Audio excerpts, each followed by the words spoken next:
Hi, I'm Otis Sharp. I am a registered nurse and a 19 years and counting veteran of the Air Force, both active duty and reserve, traditional reserve time. I hit 20 years in December, and I wanted to talk today about tuition assistance. I know that there are some other people in the class, and certainly many people that go to Kaplan that go to school through the use of tuition assistance, and it has recently been reinstated to the credit of the legislature, but it was a promised benefit, and it's got its opponents, even though they're not very outspoken. It wasn't a landslide victory in the Senate. But I'm glad it's been reinstated. It reminds me a lot of military medicine. The face of military medicine has really changed since I joined. The mid-90s saw basically turning away of a lot of military retirees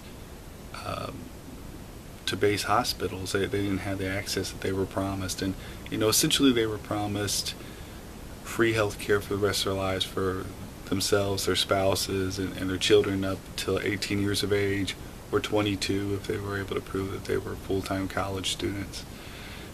So obviously that was a big selling point for a long time. In the face of this change to medicine and the military, essentially the medical programs, they don't exist anymore the way that they used to. You essentially are being given good insurance.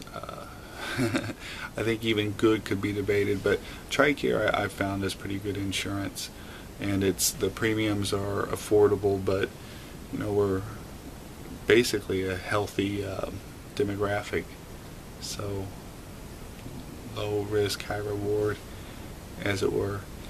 But so we know now that when you join, you don't always get everything that you were promised. Essentially, tuition assistance has been reinstated for the Army and Air Force as before. It's my understanding that the Marines have a cap that wasn't there before.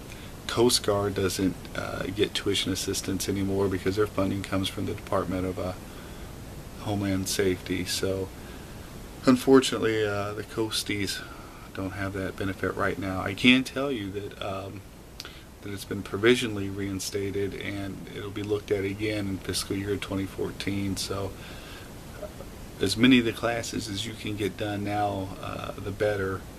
I hope that Congress and the Senate, I hope that they realize that less than 1% of the American population are currently serving, either as active duty, reserves, or guard. So it's definitely a big burden when you're looking at percentage wise, for sure. And I've seen the generation before. I've seen the prior generations military servicemen be denied the medical benefits they joined for. So it definitely reminds me of that. I think the educational benefits that many of us were very motivated to join the Air Force because of, in addition to patriotism and the job market not always being the best, it bodes sometimes poorly for the servicemen. So I hope that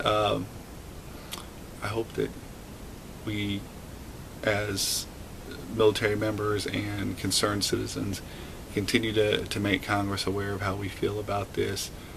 Sequester has hit us 20% in the military. Annual tours have gone away. So essentially, you're going to have a less trained reserve and guard force.